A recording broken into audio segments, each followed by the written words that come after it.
Hi friends, welcome to Praveen sir CA 360. ఇప్పుడు మనం 2024 సంవత్సరం జూలై మంత్ 26th రోజున ప్రారంభమైన ప్రతిష్టాత్మక విశ్వ క్రీడలు ప్యారిస్ ఒలింపిక్స్ని దృష్టిలో ఉంచుకొని ఒలింపిక్స్కి సంబంధించిన చరిత్ర ఏంటి, ప్రాముఖ్యత ఏంటి, వాటన్నిటిని కూడా ఈ వీడియోలో డిస్కస్ చేద్దాము. ఒలింపిక్స్ ఈ టాపిక్ ఎంత ఇంపార్టెంట్ అంటే ప్రతి 4 సంవత్సరాలకు ఒకసారి జరిగే ప్రతిష్టాత్మక విశ్వ క్రీడలు, వాటిని మనం ఒలింపిక్స్ అంటాం.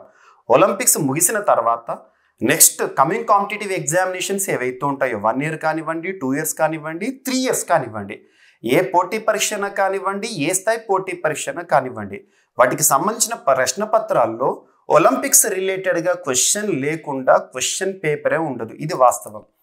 గత పోటీ పరీక్షల ప్రశ్న పత్రాలను పరిశీలించండి, మీరు ఈ వాస్తవాన్ని అర్థం చేసుకోండి. ఒలింపిక్స్కి సంబంధించిన హిస్టారికల్ బ్యాక్గ్రౌండ్ పైన క్వశ్చన్స్ అడగవచ్చు, లేదా ఇటీవల ముగిసిన ఒలింపిక్స్ రిలేటెడ్గా మెడల్స్కి సంబంధించిన క్వశ్చన్ కూడా అడగవచ్చు. కాబట్టి ఇంతటి ప్రాముఖ్యత, ప్రాధాన్యత ఉన్న ఈ టాపిక్ని, ఒలింపిక్స్ అనే టాపిక్ని మనం 2 partsలో డిస్కస్ చేద్దాం. 2 పార్టులలో 2 భాగాల్లో డిస్కస్ చేద్దాము. ఫస్ట్ పార్ట్ వచ్చేసి హిస్టారికల్ బ్యాక్గ్రౌండ్, విశ్వ క్రీడలు లేదా ప్రతిష్టాత్మక విశ్వ క్రీడలు లేదా ఒలింపిక్స్కి సంబంధించిన చరిత్ర ఏంటి, అసలు ఒలింపిక్స్ ఎప్పుడు ప్రారంభమైనాయి, ఎక్కడ ప్రారంభమైనాయి, ఆధునిక ఒలింపిక్స్ ఎక్కడ జరిగాయి, who is considered as father of modern Olympics, ఇలాంటి క్వశ్చన్స్. వాటితో పాటు సింబల్స్, ఒలింపిక్స్ అనగానే మనకు 5 రింగులు గుర్తుకొస్తాయి, వలయాలు, వాటి యొక్క అర్థం ఏంటి, అండ్ ఒలింపిక్స్కి సంబంధించిన ఫ్లాగ్ ఏంటి, ఒలింపిక్ మెడల్ యొక్క ప్రత్యేకత ఏంటి, పథకాలు ఇస్తారు కదా 3 పథకాలు, వాటి యొక్క ప్రత్యేకత ఏంటి. సో ఇలాంటి క్వశ్చన్స్, లేదా ఇంకొక క్వశ్చన్ కూడా, ఇప్పటి వరకు ఒలింపిక్ క్రీడలను నిర్వహించని ఖండం ఏంటి, ఖండమే. సో ఇలాంటి క్వశ్చన్స్ అనేవి హిస్టారికల్ బ్యాక్గ్రౌండ్ పైన క్వశ్చన్స్ అడిగే అవకాశాలు ఉంటాయి. నెక్స్ట్ సెకండ్ పార్ట్లో మీకు ఏమందిస్తానంటే, ఈరోజు ఈ వీడియో డిస్కస్ చేస్తున్నప్పుడు August 5th date. So August 5వ తేదీన మనం ఈ వీడియోని షూట్ చేయడం జరిగింది. ఒలింపిక్ క్రీడలు 33rd ఎడిషన్, ప్రస్తుతం ప్యారిస్ వేదికగా జరుగుతున్న ఒలింపిక్స్ 33వ ఎడిషన్. ఈ ఒలింపిక్స్ ఆగస్ట్ 11th రోజున ముగుస్తాయి కదా. ముగియగానే ఆ మెడల్స్ ఏవైతే ఉంటాయో, టేబుల్ ఏదైతే ఉంటుందో దానికి సంబంధించి అండ్ ఈ ఒలింపిక్స్లో నమోదైన రికార్డులకి సంబంధించి ఇన్ డీటెయిల్గా డిస్కస్ చేద్దాం. కాబట్టి ఈ టాపిక్ని 2 partsలో మీకు అందించే ప్రయత్నం చేస్తాను. సో ఇక్కడ అబ్జర్వ్ చేస్తే ఒక్కొక్క స్టెప్ మనం హిస్టారికల్ బ్యాక్గ్రౌండ్ నుండి మొదలుకొని ప్రస్తుతం వరకు వద్దాము. అంతకంటే ముందుగా అభ్యర్థులకు ఒక చిన్న అనౌన్స్మెంట్. మనం జీవీకే స్టడీ సర్కిల్ యాప్లో అందిస్తున్న CA 360 course current affairs, scientific approach towards current affairs. Current affairs అనేది ఒక సింగిల్ సబ్జెక్ట్ కాదు. మనం జనరల్ స్టడీస్ పాయింట్ ఆఫ్ వ్యూలో చదివే ఒక్కొక్క సబ్జెక్ట్ ఏదైతే ఉంటుందో, polity, economy, geography, history, science and technology, environment and etcetera, మరియు ఇతర అంశాలు, వార్తల్లో వ్యక్తులే కానివ్వండి, క్రీడా సంబంధిత అంశాలే కానివ్వండి, IITసే కానివ్వండి, వార్తలు ఇస్తున్న సూచీలు, నివేదికలే కానివ్వండి, విన్యాసాలే కానివ్వండి, ఎట్సెట్రా. సో ప్రతి ఒక్క టాపిక్ కరెంట్ అఫైర్స్ సంబంధించి మీకు సైంటిఫిక్ అప్రోచ్లో అందిస్తున్నాను. ఇప్పటికే వేలాది మంది అభ్యర్థులు కోర్స్కి సబ్స్క్రైబ్ చేసుకున్నారు. అభ్యర్థుల కోరిక మేరకు మరొకసారి ఆఫర్ అనేది ఇవ్వడం జరుగుతుంది. ఈ వీడియో మీకు అందిస్తున్న వీడియో CA 360 పాయింట్ ఆఫ్ వ్యూలోనే చేయబడిన వీడియో, ఓకేనా. అండ్ అభ్యర్థులకు నేను అందిస్తున్న ఇండివిజువల్ కోర్సెస్ ఏవైతే ఉంటాయో, ఇన్ డెప్త్ కంటెంట్ ఏదైతే ఉంటుందో, పాలిటీ, సోషియాలజీ, తెలంగాణ మూమెంట్ కానివ్వండి, సో అన్ని సబ్జెక్టుల పైన మన యాప్లో భారీ ఆఫర్స్ అనేవి ప్రకటించడం జరిగింది. అభ్యర్థులు అవైల్ చేసుకోండి. ఎలాగో తెలంగాణ రాష్ట్రంలో క్యాలెండర్ అనేది కూడా, జాబ్ క్యాలెండర్ని కూడా పబ్లిష్ చేయడం జరిగింది. నెక్స్ట్ 1 year ఆర్ 1.5 year వరకు మనం ఖచ్చితంగా ప్రిపరేషన్ కొనసాగించాల్సి ఉంటుంది. సో మీకు అందరికీ కూడా ఉపయోగపడే కోర్సెస్ అన్నీ కూడా భారీ ఆఫర్లో ఇవ్వడం జరుగుతుంది.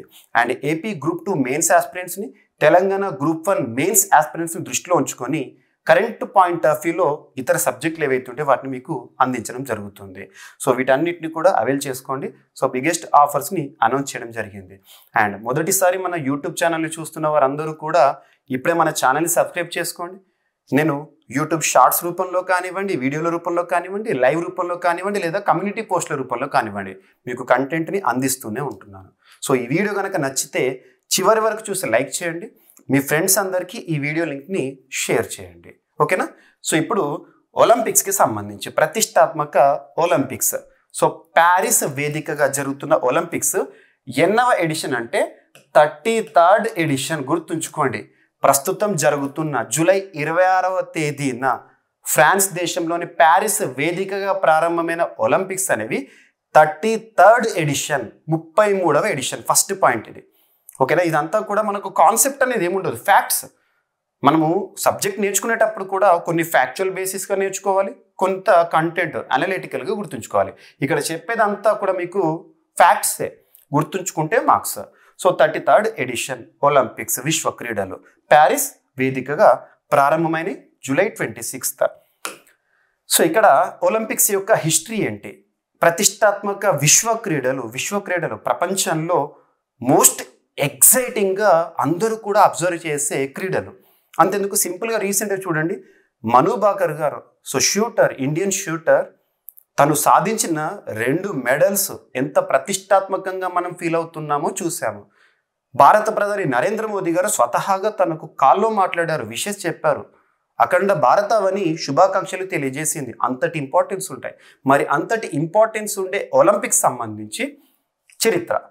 సో ఏన్షియంట్ ప్రాచీన ఒలింపిక్స్ను మొదటిసారి ఏ సంవత్సరంలో అంటే క్రీస్తు పూర్వం BC. సో క్రీస్తు పూర్వం 776లో గ్రీస్ దేశం, మనం చాలాసార్లు గ్రీస్ దేశం గురించి చూస్తూ ఉంటాం. సో గ్రీస్ దేశ రాజధాని ఏథెన్స్లో నిర్వహించారు. ఏన్షియంట్ ఒలింపిక్స్ 776 ఇయర్లో ఏథెన్స్లో, గ్రీస్ రాజధాని ఏథెన్స్లో ప్రారంభించడం జరిగింది. ఫస్ట్ పాయింట్, ఒలింపిక్స్ను క్రీస్తు శకం AD 393లో థియోడోసియస్ అనే గ్రీకు చక్రవర్తి రద్దు చేశారు. ఏన్షియంట్ ఒలింపిక్స్ని రద్దు చేసిన రాజు పేరేంటని క్వశ్చన్ కూడా అడగవచ్చు. నెక్స్ట్ మళ్ళీ మోడర్న్ ఒలింపిక్స్, ప్రస్తుతం మనం చూస్తున్న ఆధునిక ఒలింపిక్స్. సో ఆధునిక ఒలింపిక్స్ని మొట్టమొదటిసారి 1896లో 1896లో ఏథెన్స్లో ప్రారంభించారు. ఎక్కడైతే ఏన్షియంట్ ఒలింపిక్స్ ప్రారంభమైనయో అక్కడే మళ్ళీ మోడర్న్ ఒలింపిక్స్ని 1896లో ప్రారంభించడం జరిగింది. అప్పుడు ఆ క్రీడల్లో 14 దేశాలకు చెందిన 241 మంది అథ్లెట్లు 43 క్రీడాంశాల్లో పాల్గొనడం జరిగింది. గుర్తుపెట్టుకోండి, ఇంతకంటే కూడా హిస్టరీ ఉంటుంది, బట్ ఎగ్జామినేషన్ పాయింట్ ఆఫ్ వ్యూలో ఇవి సరిపోతాయి. ఆధునిక ఒలింపిక్స్ పితామహుడిగా ఎవరిని పిలుస్తారంటే ఫ్రాన్స్ దేశానికి చెందిన పియరీ డి కోబర్టిన్ అనే ఒక పర్సన్ని ఫాదర్ ఆఫ్ మోడర్న్ ఒలింపిక్స్గా కన్సిడర్ చేస్తారు. ఒలింపిక్స్ను ఎన్నేళ్ళకు ఒకసారి నిర్వహిస్తారు? ఇది చాలాసార్లు అడుగుతారు. 3 ఏళ్ళ, 4 ఏళ్ళ, 5 ఏళ్ళ, 6 ఏళ్ళ అని. So every 4 years Olympics will be conducted. IOC international Olympic committee అంటాం. IOC international Olympic committee Lausanne Switzerland కేంద్రంగా పనిచేస్తుంది. అంతర్జాతీయ క్రీడా సంస్థలు ఏవైతే ఉంటాయో వాటికి సంబంధించిన హెడ్ క్వార్టర్స్ ఇంపార్టెంట్. ఎగ్జామినేషన్ అడుగుతారు జీకే పాయింట్ ఆఫ్ వ్యూ, ముఖ్యంగా మీకు డిఎస్సి రిలేటెడ్గా కానివ్వండి, అలాంటి మిస్లీనియస్ ఎగ్జామినేషన్లో ఖచ్చితంగా అడుగుతారు.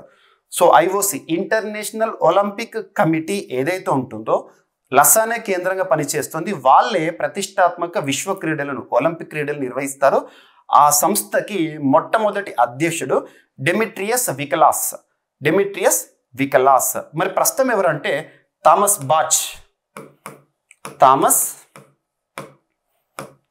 బాచ్ గుర్తుపెట్టుకోండి. అండ్ ఒలింపిక్స్ క్రీడలను ఇప్పటి వరకు నిర్వహించని ఖండాన్ని గుర్తించండి అంటారు. సో ఏషియానా, యూరప్పా ఇలా అడుగుతారు.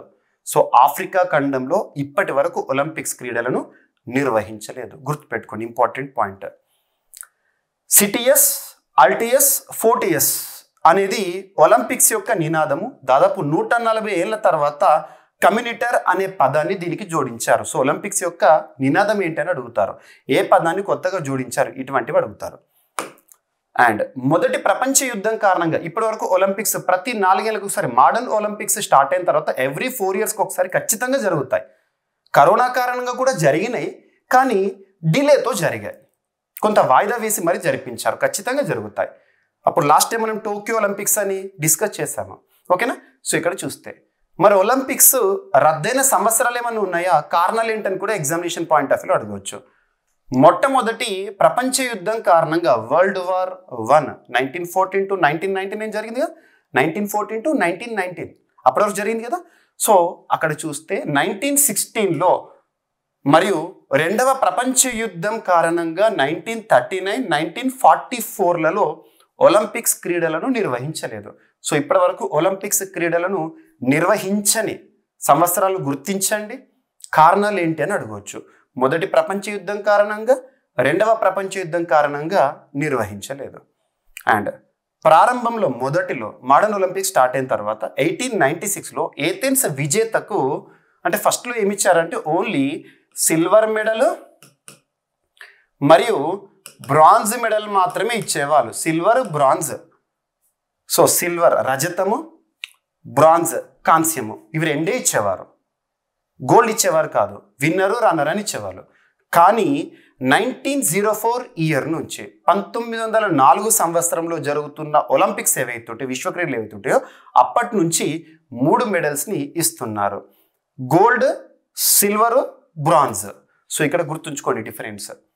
అండ్ 1960 రోమ్, ఇటలీలోని రోమ్ వేదికగా జరిగిన ఒలింపిక్స్ ఏవైతే ఉంటాయో అప్పటి నుండి అథ్లెట్ల మెడలో ఈ మెడల్ని వేసే ఒక ఆచారం, ఒక సంస్కృతిని డెవలప్ చేశారు. అంతకుముందు మెడల్ని చేతికి ఇచ్చేవాళ్ళు, కానీ 1960 రోమ్ ఒలింపిక్స్ నుండి ఆ మెడల్స్ని మెడలో వేస్తున్నారు. గుర్తుంచుకోండి. ఒలింపిక్స్లో మొదటిసారి మహిళలు పాల్గొన్న ఒలింపిక్స్ ఏ సంవత్సరం అంటారు? 1900, 1900 సంవత్సరంలో జరిగిన ఒలింపిక్స్ నుండి, అంటే సెకండ్ ఒలింపిక్స్ అనుకోవచ్చు. 1900 సంవత్సరంలో జరిగిన ఒలింపిక్స్ నుండి విశ్వ క్రీడల్లో మహిళలు కూడా పాల్గొంటున్నారు. ఇప్పుడు మనం అబ్జర్వ్ చేస్తే 33rd ఒలింపిక్స్ ప్రత్యేకత ఏంటి? పురుషులు, మహిళలు సమానంగా పార్టిసిపేట్ చేయడం జరుగుతుంది. అద్భుతం. నెక్స్ట్, సో ఒలింపిక్ రింగ్స్ గురించి మనం చిన్నప్పుడు జీకే క్వశ్చన్స్గా చూసేవాళ్ళము. సో ఇక్కడ అబ్జర్వ్ చేస్తే ఒలింపిక్స్ జెండా ఆధునిక ఒలింపిక్ పితామహుడు పియరీ డి కోబర్టిన్ 1912లో 5 రంగుల వలయాలు తెల్లటి బ్యాక్గ్రౌండ్ పై తయారు చేశారు. ఒలింపిక్ ఫ్లాగ్ అనేది వైట్ బ్యాక్గ్రౌండ్లో ఉంటుంది అండ్ 5 రింగ్స్ ఉంటాయి దానిపైన. ఈ 5 వలయాలు 5 ఖండాలను సూచిస్తాయి అంట. 5 ఖండాలను సూచిస్తాయి. సో ఇక్కడ అబ్జర్వ్ చేస్తే బ్లూ కలర్ ఉంది కదా, సో బ్లూ కలర్ ఐరోపా ఖండం, యూరప్ కాంటినెంట్ని సూచిస్తుంది. ఇక్కడ బ్లాక్, సో బ్లాక్ అనేది ఆఫ్రికా ఖండాన్ని సూచిస్తుంది.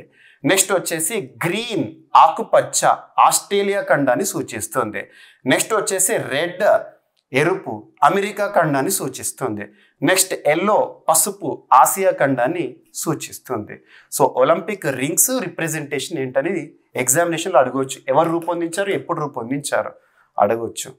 అండ్ ఈ 5 రింగ్స్తో కూడిన జెండాను 1920లో యాంట్వెర్ప్ అనేది ఎక్కడ ఉంది? బెల్జియం ఒలింపిక్స్లో ఉపయోగించారు. మొదటిసారి ఈ ఫ్లాగ్ని ఎప్పుడు ఉపయోగించారంటే 1920లో జరిగిన ఒలింపిక్స్, యాంట్వెర్ప్ ఒలింపిక్స్, బెల్జియం వేదిక జరిగిన ఒలింపిక్స్లో ఉపయోగించడం జరిగింది.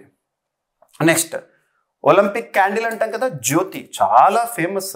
ఒలింపిక్స్ ప్రారంభమయ్యే 100 రోజుల ముందు వెలుగుతుంది. సో ఎక్కడ అంటే ఒలింపిక్స్ పుట్టిన ప్రాంతంలో ఆ జ్యోతి ప్రజ్వలన అనేది స్టార్ట్ అయితే ఈ క్యాంపెయిన్ తీసుకెళ్తూ ఉంటారు అన్ని ప్రాంతాలకు, చివరికి ఆతిథ్యం ఇచ్చే నగరానికి చేరుకుంటుంది. సో ఇక్కడ ఒలింపిక్ జ్యోతి ఇక్కడ చూస్తే ఒలింపిక్ జ్యోతిని తొలిసారి 1928 ఆమ్స్టర్డామ్లో ప్రజ్వలన చేశారు. మొట్టమొదటిసారి, తొలిసారి ఆమ్స్టర్డామ్.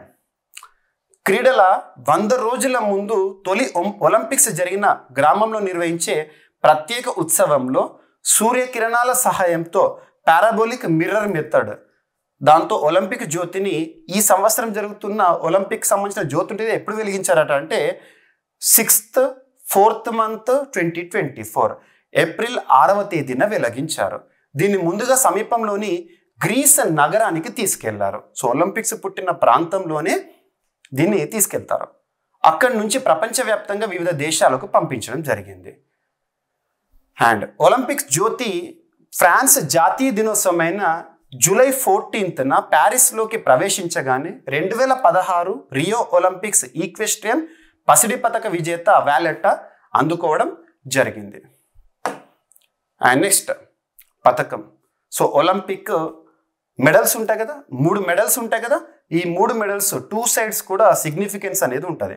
సో ఇక్కడ చూస్తే మొత్తం 8.5 సెంటీమీటర్ల వ్యాసం ఉండే పథకాలపై గ్రీకు విజయ దేవత, సో గ్రీస్ దేవత లేదా గ్రీకు దేవత నైక్, సో ఇక్కడ కనిపిస్తారు మీకు. సో నైక్ దేవత, సో దేవత ఒకవైపు ఉంటారు, మరియు నెక్స్ట్ సైడ్ వచ్చేసేసి ఎవరైతే ఈ విశ్వ క్రీడలు నిర్వహిస్తారో ఆ విశ్వ క్రీడలు నిర్వహించే వారికి సంబంధించిన గుర్తింపు అనేది ఉంటుంది.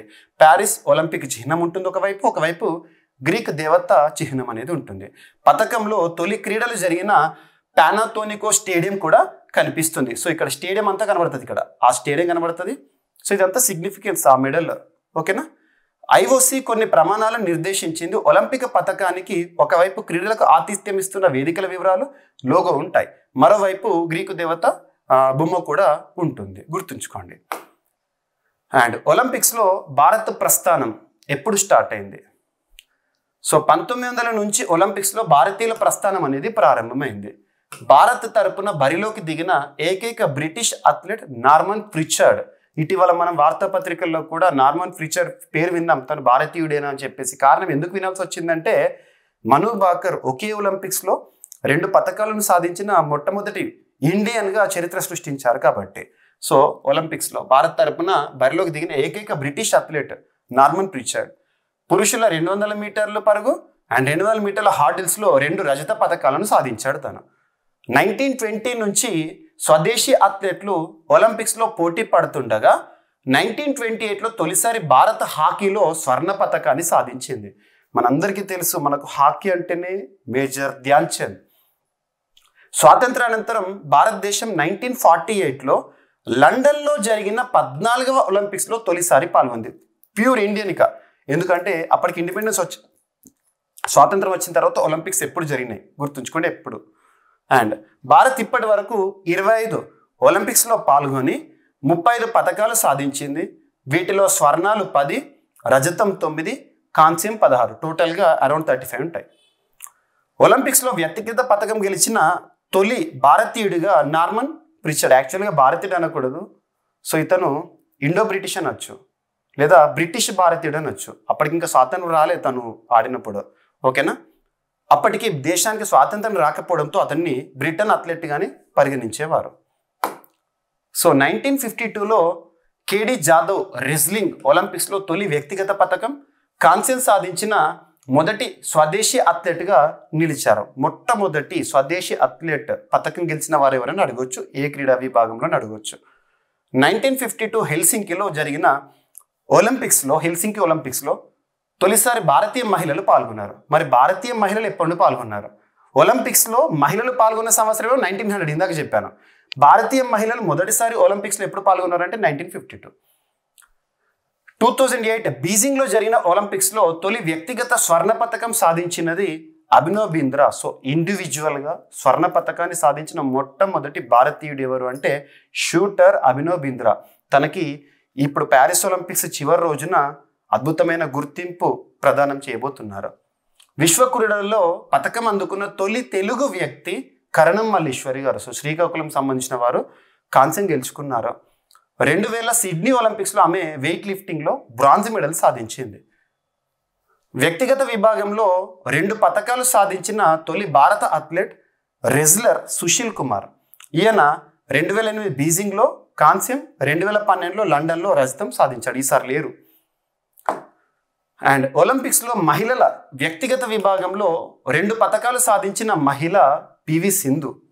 2021లో కాంస్యం సాధించింది. అంతకుముందు 2016లో రజతం సాధించింది. 2016లో రజతం, 2021లో కాంస్యం సాధించింది.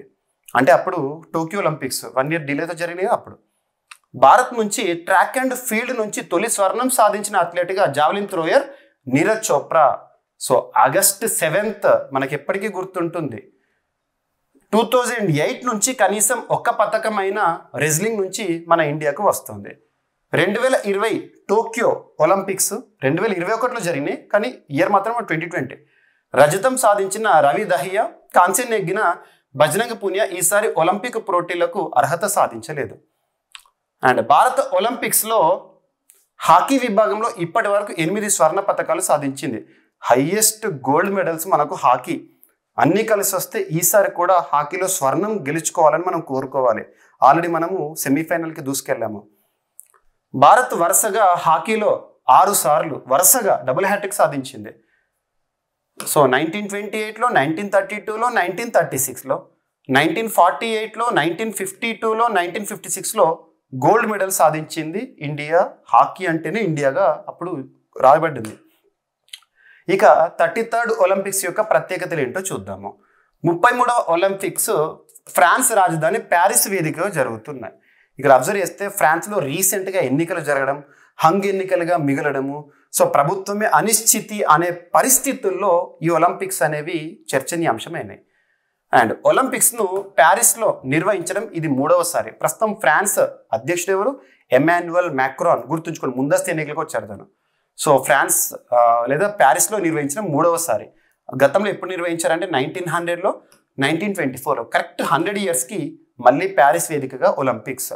అండ్ గతంలో లండన్ కూడా 3 సార్లు ఒలింపిక్స్ని నిర్వహించి చరిత్ర సృష్టించింది. ఇప్పుడు 2వ నగరంగా ప్యారిస్ 3 సార్లు ఒలింపిక్ క్రీడలు నిర్వహించి చరిత్ర సృష్టించింది. ఒలింపిక్ క్రీడలు నిర్వహించడం అంటే మామూలు విషయం కాదు, చాలా ఖర్చుతో కూడుకున్న పని. ప్రపంచమంతా ఆ ప్రాంతం వైపే చూస్తుంది.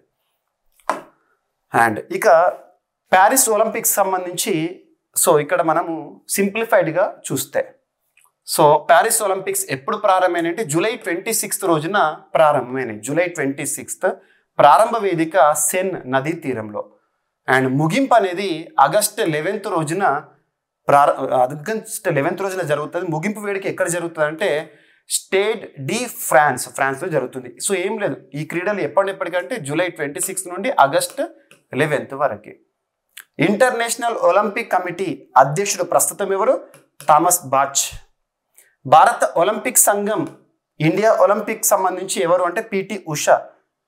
భారత క్రీడాకారుల బృందానికి ఈ సంవత్సరము ఈ ఒలింపిక్స్కి, ప్యారిస్ ఒలింపిక్కి చెఫ్ డి మిషన్గా ఎవరు అంటే గగన్ నారంగ్, షూటర్. భారత పతాకదారులు. సో ఓపెనింగ్ సెరమనీలో పతాకాన్ని చేతిని పట్టుకొని మన క్రీడాకారులను ర్యాలీగా తీసుకెళ్తారు. ఇక ఇప్పటికీ మనం చూసాం, నిన్నటి రోజున మనకు న్యూస్లో కనుక అబ్జర్వ్ చేస్తే క్లోజింగ్ సెరమనీ ఉంటుంది కదా. సో ముగింపు వేడుకల్లో పతాకదారిగా మను భాకర్ గారిని ఎంపిక చేయడం జరిగింది. పతాకదారులుగా PV Sindhu badminton, Achanta Kamal table tennis opening సెరమనీకి. అండ్ ఒలింపిక్ ప్రారంభకులు ఎవరంటే ఇమాన్యుయల్ మ్యాక్రాన్, ఫ్రాన్స్ అధ్యక్షుడు. ఒలింపిక్ మస్కట్ పేరు ఏంటంటే ఫ్రిజియన్ క్యాప్. మొత్తం పాల్గొనే దేశాలు ఈ సంవత్సరము 206. క్రీడలు 32 క్రీడల్లో ఒలింపిక్స్ జరుగుతాయి. క్రీడాంశాలు ఏంటంటే మెడల్స్ ఎన్నిట్లలో ఇస్తారంటే 329 క్రీడాంశాలు. పాల్గొనే క్రీడాకారులు 10,000కు పైచిలుకు. మహిళా క్రీడాకారులు, సో పురుషులతో సమానంగా మహిళా క్రీడాకారులు ఈసారి పాల్గొంటున్నారు. క్రీడా వేదికలు 16 నగరాలు నిర్వహిస్తున్నారు అక్కడ. అండ్ క్రీడా విభాగాలు కూడా 16. అండ్ ఇక్కడ అబ్జర్వ్ చేస్తే భారత్ నుంచి పాల్గొనే అథ్లెట్ల బృందము 117. మరి ప్రతిష్టాత్మక విశ్వ క్రీడలు ప్యారిస్ ఒలింపిక్స్లో భారతదేశం యొక్క టీం ఇండియన్ కాంటింజెంట్ ఎంతమంది అంటే 117 మంది. అండ్ సిబ్బంది 140 మంది. ఐఓసి ఇంటర్నేషనల్ ఒలింపిక్ కమిటీ ఎప్పుడు ఏర్పడిందంటే 1894లో ఏర్పడింది. మోడర్న్ ఒలింపిక్స్ ఏమో 1896. అండ్ ఐఓసి ప్రధాన కార్యాలయం లసానే, స్విట్జర్లాండ్. అండ్ ప్యారిస్ ఒలింపిక్స్లో మన భారతీయ క్రీడాకారులు ప్రత్యేకతలు. భారత్ నుంచి ప్యారిస్కు 117 మంది అథ్లెట్లు పాల్గొంటున్నారు. ఇందులో 47 మంది మహిళలు, 70 మంది పురుషులు. 16 క్రీడల్లో పాల్గొంటున్నారు. అండ్ క్రీడల్లో మనకి పాల్గొనే క్రీడలు ఏంటంటే మన ఇండియా వాళ్ళు ఆర్చరీ 6, అండ్ అథ్లెటిక్స్ 29 మంది, badminton 7, boxing 6, equestrian 1, golf 4, hockey 19, judo 1, rowing 1, shooting 21, swimming 2, sailing 1, table tennis 8, tennis 3, weight lifting 1, wrestling 6. అతి పిన్న వయసు గల అథ్లెట్ మన భారతదేశం సంబంధించి ఈ ఒలింపిక్స్లో ఎవరు పాల్గొంటున్నారంటే కర్ణాటకకు చెందిన దినిధి దేశింగ్. సో తను 200 మీటర్స్ ఫ్రీ స్టైల్ విభాగంలో పాల్గొంటుంది. So 14 years of age. And అతిపెద్ద వయసు గల అథ్లెట్ కర్ణాటకకు చెందిన Rohan Bopanna 44 years of age, మూడవసారి ఒలింపిక్స్లో పాల్గొంటున్నారు.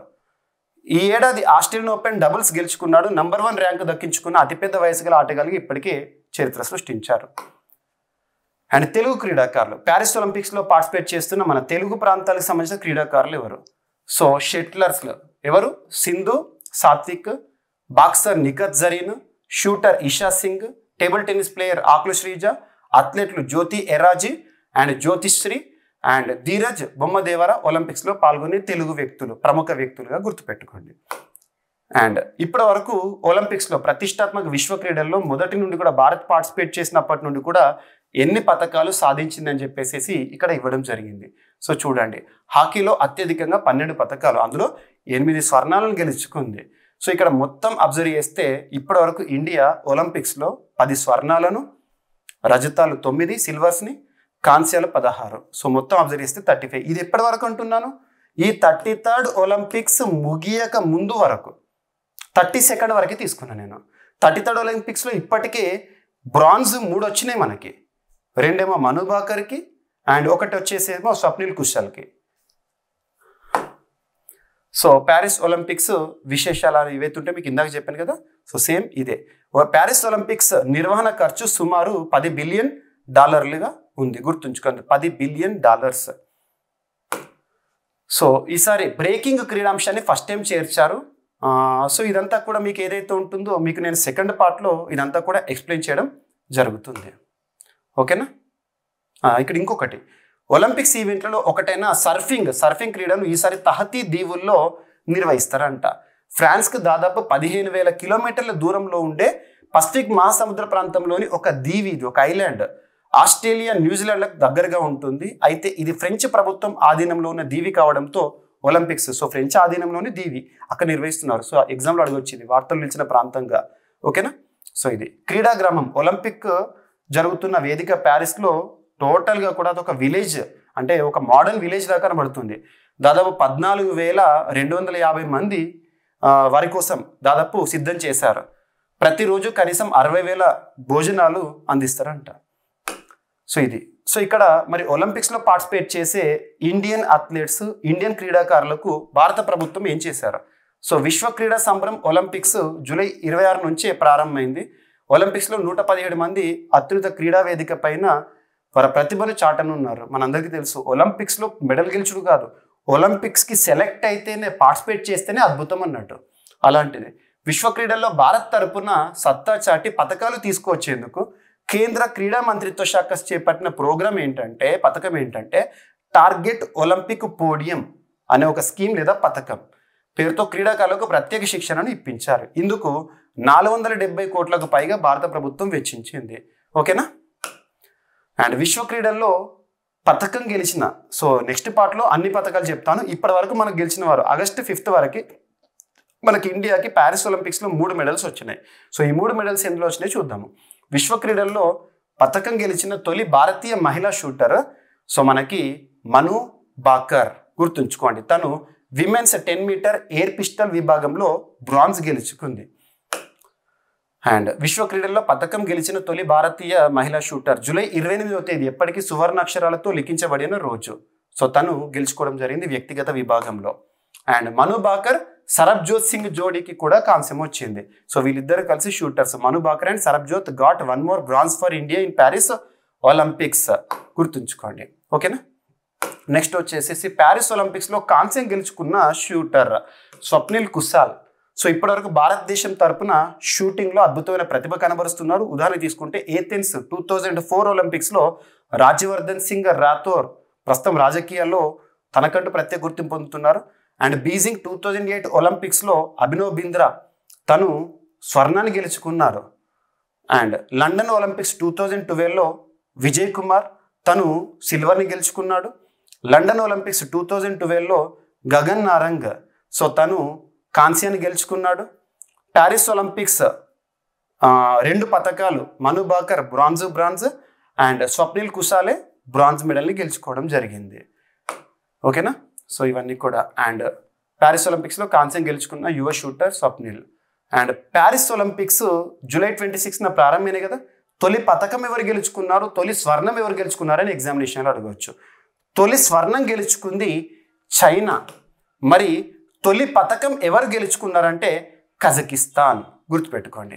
సో ప్యారిస్ ఒలింపిక్స్లో చైనా పసిడి బోని కొట్టింది. పోటీల తొలి రోజైన జూలై 26న 10 మీటర్స్ ఎయిర్ రైఫిల్ మిక్స్డ్ ఈవెంట్లో చైనా స్వర్ణాన్ని ముద్దాడింది. గుర్తుంచుకోండి. ఓకేనా. మరి ఇక్కడ తొలి పథకాన్ని గెలుచుకున్న దేశం ఏంటంటే కజకిస్తాన్.